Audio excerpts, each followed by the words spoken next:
Fine, go for it. Galen, Scott Agnes, Fieldhouse Files. I'm just curious, what was it like to have that competitive juices? Damn. Head down. Like, damn. Okay, so that just happened.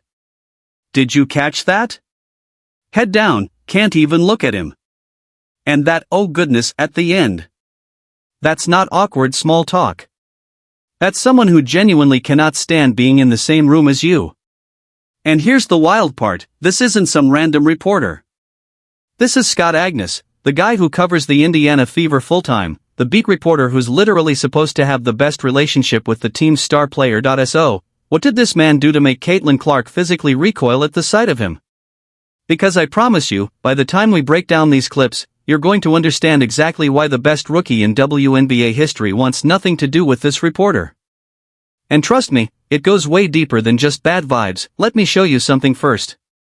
This is Caitlin at the same event, same day, answering questions. Watch her energy here. From Visit St. Pete Clearwater over here. Hi, great job out there. Damn! Look at that. Look at that. Look at that smile. Laying up like a Christmas tree. Today, just wanted to ask you if you and your teammates got to do anything fun in the St. Pete Clearwater. Look at that, dude. The whole entire time. You see that smile? That's genuine excitement. Perfect eye contact the entire time. She's leaning in, she's engaged, she's treating this woman like they've been friends for years. And get this, she's never met this reporter before. This is a tourism board representative, asking fluff questions about St. Petersburg beaches. Zero relationship, maximum warmth. Now, let's rewind to Scott Agnes, the guy who's been covering her team all season long, the reporter who should, theoretically, have the best access, the strongest rapport. Like, these are the things that you love, like being competitive, and, you know, even when I go out and play with family or friends or whoever, like, you make it competitive. Like, you don't just go out there and hit the ball, like, you make a game out of it, you know, you do have a 2v2, you do whatever. And I think that's what the fun part about golf, and, you know, really with anything I do in life, I'm pretty competitive, so I probably wouldn't play golf if I didn't feel those competitive juices flowing, so I think that's certainly part of it that I love. Look at her face during that answer. She's not making eye contact, she's staring down at the ground while he asks the question. And when she finally does answer, it's pure autopilot, professional, polished, but completely devoid of any actual connection. She's giving him the corporate response while internally screaming, "Please let this end." The contrast is absolutely brutal. Random tourism lady gets the megawatt smile and personal family vacation stories. Scott Agnes, the beat reporter who's supposed to be her media ally, gets treated like he's asking for her social security number. But here's what most people missed about this moment. This wasn't just Caitlin having a bad day. This wasn't her being tired after a golf tournament. This was calculated. This was intentional. And when you understand what Scott Agnes did during the Fever season, you'll realize why Caitlin Clark is sending him the coldest message possible without saying a single word. Let me break down the timeline for you because this goes back months. Scott Agnes covers the Indiana Fever for The Athletic. He's got the credentials, he's got the access, he's literally paid to be around this team more than almost anyone outside the organization. And during Caitlin's rookie season, the most hyped WNBA debut in history, Scott made two decisions that absolutely torched his relationship with the franchise's most valuable asset. Decision number 1, he called Caitlin Clark's fan base the dark side. Not once, multiple times. He wrote articles and made comments referring to the millions of fans who followed Caitlin from Iowa to Indiana as bringing darkness to the WNBA. Think about that for a second. You're the face of a franchise. You've brought unprecedented attention, sold-out arenas, record television ratings. Your fans are passionate, they're engaged, they're spending money on tickets and jerseys. And the main beat reporter covering your team is publicly labeling them as toxic. How do you think that makes Caitlin feel? She's trying to navigate her rookie season, she's dealing with physical play, she's handling expectations nobody in women's basketball has ever faced. And the reporter who's supposed to be documenting her journey fairly is out here creating division between her fan base and everyone else. But wait, there's more to this, because what Scott did next was even worse. Decision number 2 completely crossed the line between reporting and sabotage. The Fever were actively hiding an injury. Caitlin had been dealing with an ankle problem, and the team made the strategic decision to keep it quiet. This is standard practice in professional sports. You don't give opponents extra information, you don't create unnecessary storylines that distract from the game, you protect your player. Scott Agnes decided to break that story anyway. He published the details of Caitlin's ankle injury in a paywall article, revealing information the team explicitly wanted kept internal, and the fallout was immediate. Suddenly, the entire media landscape is talking about whether Caitlin should sit out games. Fans are divided on whether the team is mismanaging her health. Opponents now know exactly where she's compromised physically. One reporter's decision to chase clicks created a full-blown controversy that the Fever organization spent weeks trying to contain, and Caitlin Clark was at the center of all of it, dealing with questions about her injury status instead of just playing basketball. Now, connect the dots. First, Scott alienates her fan base by calling them dark and toxic. Then, he reveals sensitive medical information against the team's wishes, creating even more division and drama. And through all of this, Caitlin's watching. She's seeing how this one reporter is actively making her life harder, not by asking tough questions, that's literally his job, but by creating unnecessary controversies that serve nobody except his own article. Traffic.so. When Scott Agnes shows up at a golf tournament in California, thousands of miles away from Indiana, and Caitlin sees him standing there with his microphone, ready to ask questions, yeah, you're going to get that reaction. That "what are you doing here?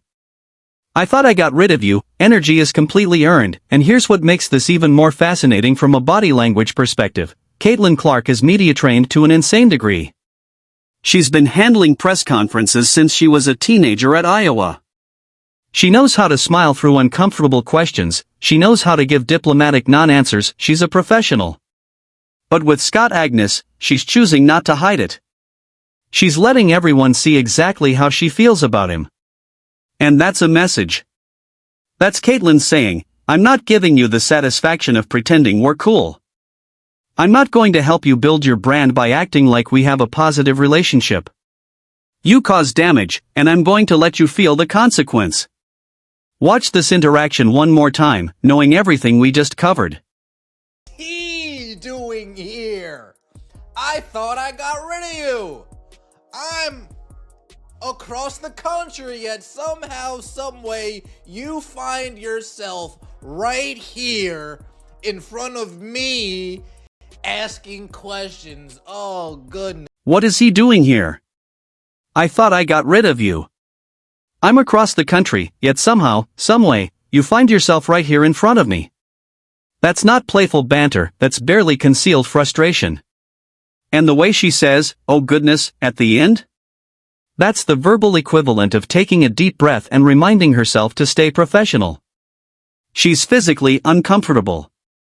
You can see it in her posture, hear it in her voice. Now, let's talk about what this means for Scott Agnes' career, because this moment just went viral. Millions of people are now watching Caitlin Clark visibly recoil from him. His reputation as a reporter is directly tied to his ability to get good interviews, to have sources within the organization, to maintain professional relationships with players, and the biggest star in women's basketball just showed the entire sports media world that she wants nothing to do with him. That's not something you recover from easily, because other players are watching this, too. Other teams are seeing how he operates. And when you're a beat reporter who's lost the trust of the franchise cornerstone, your access starts drying up real fast. Here's what's crazy, though. Scott Agnes probably thought he was just doing his job, breaking news about the injury. That's what reporters do, calling out toxic fan behavior. He probably saw that as holding people accountable. But he completely miscalculated the long-term consequences. He prioritized short-term clicks and hot takes over maintaining the relationships that actually give him valuable, sustainable access. And now we're seeing the price of those decisions play out in real time. Caitlin's not going to give him exclusive interviews. She's not going to open up about personal stories. She's going to give him the bare minimum required by her media obligations and nothing more. Meanwhile, other reporters, like that tourism board woman we saw earlier, are going to get the genuine, warm, engaging version of Caitlin Clark. You know what this reminds me of? It's like when you're at work and there's that one coworker who burned you. They spread gossip about you, or they took credit for your project, or they threw you under the bus in a meeting, and now every interaction with them is just cold. You're professional because you have to be. You answer their questions because it's required, but the warmth is gone, the trust is gone, and everyone in the office can feel the tension when you're in the same room. That's exactly what we're watching here. Caitlin's in work mode with Scott. She's fulfilling her contractual obligation to answer media questions, but she's making it crystal clear through her body language, her tone, her complete lack of eye contact, that this is transactional, nothing more. And the beautiful part? She's doing it without saying anything directly critical. She's not giving him a quote he can turn into a headline about Caitlin Clark slams reporter or Clark refuses to answer questions. She's being too smart for that. She's answering his questions. She's being technically professional. But anyone with eyes can see the subtext screaming underneath every word. Let me show you one more comparison, because this really drives home how intentional Caitlin's coldness is. I got here She treated her like she's the one that been following the team around, like, oh, buddy, oh, man, so nice to see you over here. Yeah, let me answer your question. late last night, and I'll be leaving once this press conference ends, but I actually grew up vacationing here. This is the city that my family always came, and I have a couple of family members that own places on the beach here in St. Petersburg. So like this place is actually really special to me and my family, and it's really fun. Like I was flying in and I was like making Lexi look out the window and like see everything because she's from the West Coast, so obviously she didn't vacation on the East Coast. So this place is honestly really cool, and you know, I looked it up. It's like 30 minutes from where I have family, and I grew up coming here. I've been here many times, and it's a really special place. So it makes it even more fun coming back here and knowing that. Listen to how much detail she gives this random reporter. She's talking about family vacations, pointing out the woes on planes, sharing personal memories about St. Petersburg. This is a completely unprompted, genuine response, full of personality and warmth. She's making this tourism representative feel special, feel valued, feel like they're having a real conversation. Scott Agnes gets, yeah, I mean, these are the things that you love, like being competitive. Bare minimum corporate answer. Zero personality, zero connection.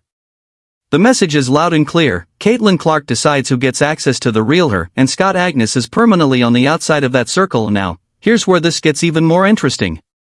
We're watching a generational shift in how athletes handle media relationships. The old model was simple. Reporters had all the power, they controlled the narrative. If you wanted positive coverage, you played nice with the media, even when they burned you, but Caitlin Clark has 3.5 million followers on social media. She can communicate directly with her fans anytime she wants. She doesn't need Scott Agnes or The Athletic to tell her story. She can post a video, write a caption, and reach more people than any article he'll ever write. The power dynamic has completely flipped. So, when a reporter crosses the line, when they reveal injuries she didn't want public, when they call her fanbase toxic, she can afford to freeze them out. She's not dependent on traditional media gatekeepers anymore. And that freedom is exactly what allows her to stand there at a golf tournament and let her face say everything her words won't. This is the new reality for sports journalists. You can't just chase clicks and controversy without consequences anymore.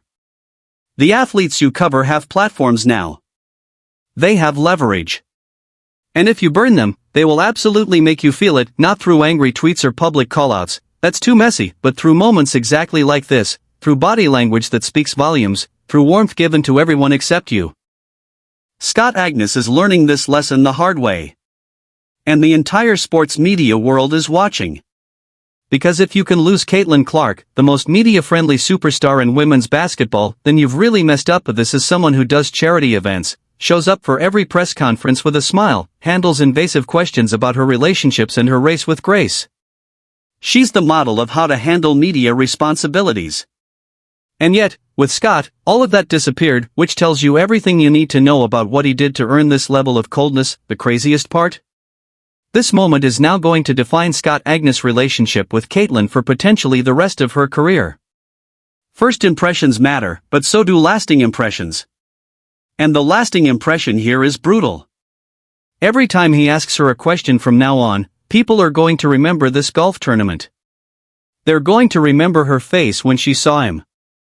They're going to remember the contrast between how she treats him versus literally any other reporter. That's the professional consequence of burning bridges with the athletes you cover. You don't just lose one interview, you lose years of potential access, exclusive stories, genuine insights, all because you prioritized controversy over relationship building. And look, I get it, sports journalism is competitive. You need clicks, you need engagement. Breaking the injury story probably got Scott a ton of traffic. Calling out toxic fans probably felt righteous in the moment. But was it worth permanently damaging his relationship with a player who's going to be the face of women's basketball for the next decade? Based on Caitlin's face in these clips, I'm going to say no. That was not a good trade-off. Here's my final thought on this whole situation. What we're really watching is a masterclass in professional boundaries. Caitlin Clark isn't screaming at Scott Agnes. She's not refusing to answer his questions. She's not filing complaints or demanding he lose his credentials. She's doing something far more effective. She's showing him exactly where he stands through her behavior, and that's honestly more powerful than any confrontation could be, because now everyone knows, the fans know, other reporters know, the Fever organization knows Scott Agnes is on Caitlin Clark's permanent bad side, and there's no coming back from that. So the next time you see Caitlin doing interviews, pay attention to her body language. Pay attention to who gets the smile, who gets the eye contact, who gets the personal story, because she's telling you everything you need to know about who she trusts and who she doesn't. And Scott Agnes?